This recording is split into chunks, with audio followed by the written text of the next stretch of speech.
Le 11 juin 2001, la police a reçu un appel concernant une fillette de 8 ans séquestrée chez ses propres parents. Mais rien ne les préparait à ce qu'ils allaient trouver. Aujourd'hui, je vais vous raconter l'effroyable histoire de Lauren Kavanaugh, connue dans la presse sous le nom de la fille dans le placard. C'est Gaïa et je vous souhaite la bienvenue dans un nouvel épisode de Horror Gaïa.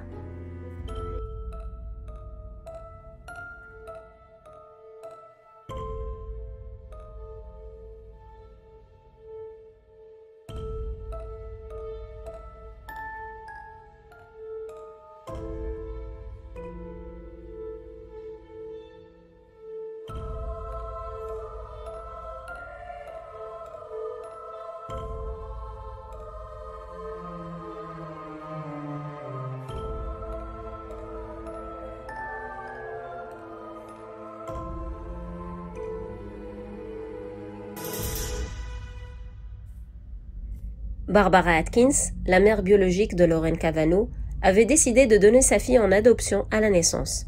Elle avait 21 ans à l'époque des faits. Le couple qui espérait élever Lauren était Bill et Sabrina Kavanaugh. Sabrina et Barbara avaient été présentées quelque temps après qu'elle ait découvert sa grossesse et elles s'étaient entendues sur la logistique de l'adoption.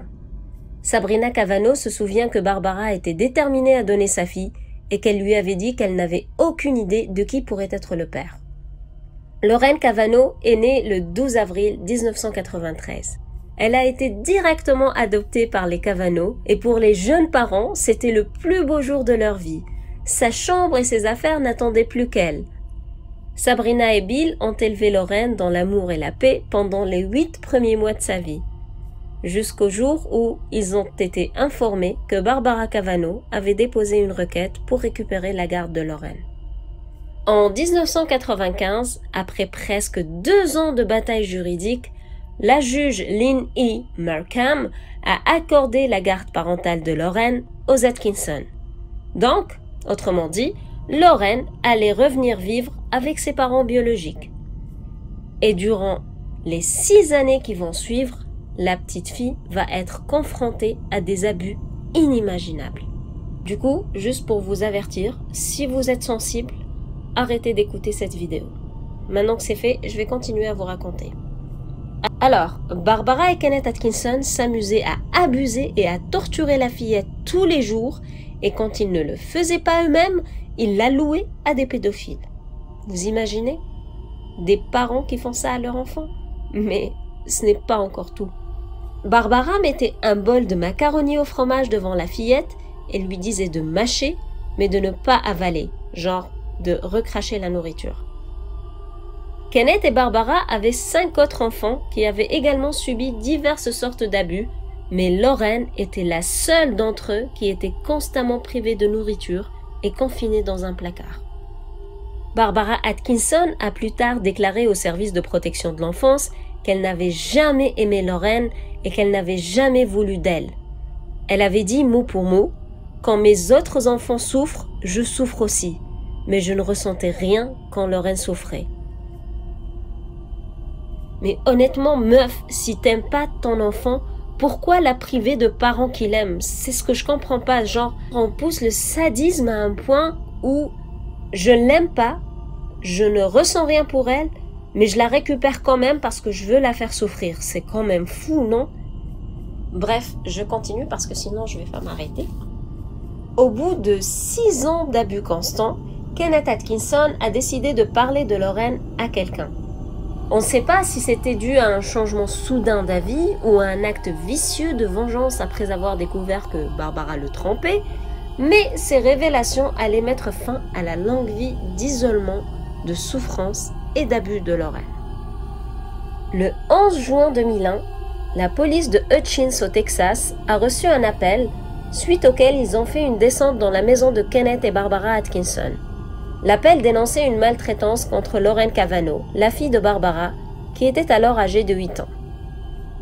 Le premier officier qui a répondu à l'appel a dit avoir confondu Lauren avec une enfant en bas âge tellement elle était petite et menue. La fillette a été transportée à un hôpital de Dallas. Une fois sur place, les médecins ont déclaré qu'elle avait la taille typique d'un enfant de 2 ans. Mais La raison derrière ce retard de croissance est effroyable. Pendant 6 longues années, quand elle n'était pas abusée ou louée pour être abusée, Lorraine Cavanaugh était emprisonnée dans un placard. Et ses parents biologiques ne se sont en fait battus pour la récupérer que pour abuser d'elle et la torturer. Tout son tube digestif était collapsé à cause de la malnutrition. Et le bas de son corps était rouge et pelé après des mois d'accroupissement dans sa propre urine et ses propres excréments. Bill et Sabrina Cavanaugh ont repris la garde de Lorraine. La fillette avait de la difficulté à s'adapter à sa nouvelle vie. Elle n'était pas propre, ne savait pas comment utiliser une fourchette ou une cuillère, et elle gardait farouchement sa nourriture parce qu'elle avait peur que quelqu'un ne vienne et ne la lui prenne. Elle avait pleuré de peur la première fois qu'elle était sortie pieds nus parce qu'elle n'avait jamais senti l'herbe sous ses pieds. Malheureusement, la vie de Lorraine Cavanaugh n'a pas cessé d'être traumatisante depuis sa sortie du placard en 2001. Car en plus de se battre avec ses traumatismes, à l'âge de 12 ans, elle a été abusée par le mari de sa cousine. De nombreux spécialistes ont prédit que Lorraine ne réussirait jamais à mener une vie normale. Mais lorsqu'elle a obtenu son diplôme d'études secondaires en 2013, elle a stupéfait le monde entier. Malheureusement encore, en 2018, Lorraine Cavanaugh a été arrêtée pour avoir elle-même agressé une fillette de 14 ans. Elle a été emprisonnée pendant 1 année, durant laquelle 2 autres accusations d'abus sur mineurs à son encontre sont apparues. En 2019, elle a été jugée inapte à subir un procès et a été internée dans un établissement de santé mentale. En 2021, et pour des raisons pas très claires, les charges qui pesaient contre elle ont été abandonnées et le juge a clos l'affaire le jour même. Aujourd'hui, âgée de 28 ans, Lorraine est toujours dans un établissement psychiatrique à se battre avec ses traumatismes d'enfance et à essayer de tourner la page de son passé de fille dans le placard. Quant à Kenneth et à Barbara Atkinson, ils ont tous les deux été condamnés à perpétuité pour blessures criminelles à l'encontre d'un enfant. Je tenais vraiment à vous raconter cette histoire parce qu'elle m'a particulièrement marquée quand je l'ai découverte. J'ai vraiment trouvé ça triste le fait que Lorraine soit passée de victime à agresseur.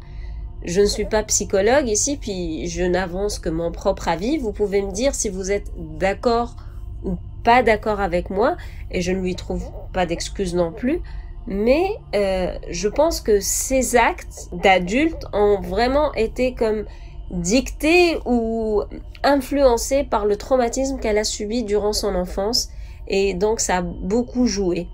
En plus, on dit toujours qu'il faut faire attention à ce qu'on dit ou à ce qu'on fait devant des enfants, car c'est ce qui forgera les bases de la personnalité de l'enfant. Et malheureusement, je trouve que cette histoire, c'est l'exemple horrible d'une maltraitance qui, comme une malédiction, s'est propagée à plusieurs autres individus. C'est-à-dire que la pauvre Lorraine a subi cette maltraitance quand elle était enfant, par ses parents pour je ne sais quelle raison sadique et malsaine. Et du coup, vu qu'elle avait eu tous ces traumatismes-là, quand elle a grandi, malheureusement, c'est comme j'ai dit, c'est comme une malédiction, ça s'est propagé aux autres parce qu'elle a elle-même commencé à agresser d'autres personnes. C'est horrible. Je trouve pas les mots, quoi. C'est vraiment affreux ce qui lui est arrivé, puis c'est affreux ce qu'elle a fait à cette fillette, ou à ces fillettes du coup. Bref, je vous souhaite vraiment d'être en sécurité, puis n'oubliez pas de liker la vidéo, puis de me dire en commentaire ce que vous avez pensé de cette histoire qui est triste, qui prouve des fois que c'est dans les histoires d'abus, il n'y a pas vraiment de happy ending, ou il n'y a pas toujours de happy ending, bien qu'on le souhaite de tous nos cœurs. Et que même si les malfaiteurs sont punis, emprisonnés, exécutés, whatever, ça n'efface pas ce qu'ils ont fait. Bref, je vous souhaite une belle journée et je vous dis à la semaine prochaine. Ciao!